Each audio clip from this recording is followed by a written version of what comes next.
masasabi ko sa mga nagsasabing diploma ang pipiliin nila, ayaw daw nilang diskarte.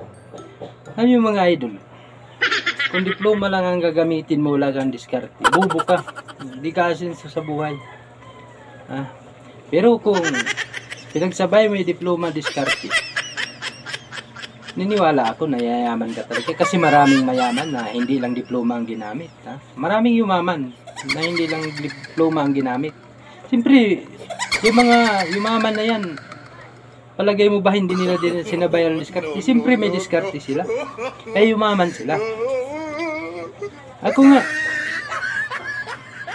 wala akong diploma, pero sa daming naghahabol sa aking company, maraming naghahabol sa akin ng company. Dati, lalo na dati na nagtrabaho pa ako sa isang financing, maraming naghahabol sa akin. Nasa Maynila pa ako noon, kaya umuwi na nga ako ng probinsya dahil maraming naghahabol sa akin ng company. Ako nang umayaw sa kanila, mga idol.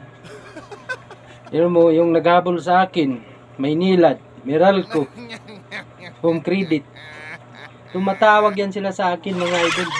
Kasi yung iba pumupunta pa sa bahay, kasi hindi pa ako nakabayad ng ilaw, tubig, at saka sa Home Credit di pa ako nakabayad ng utang ko, kaya nahabol nila ako.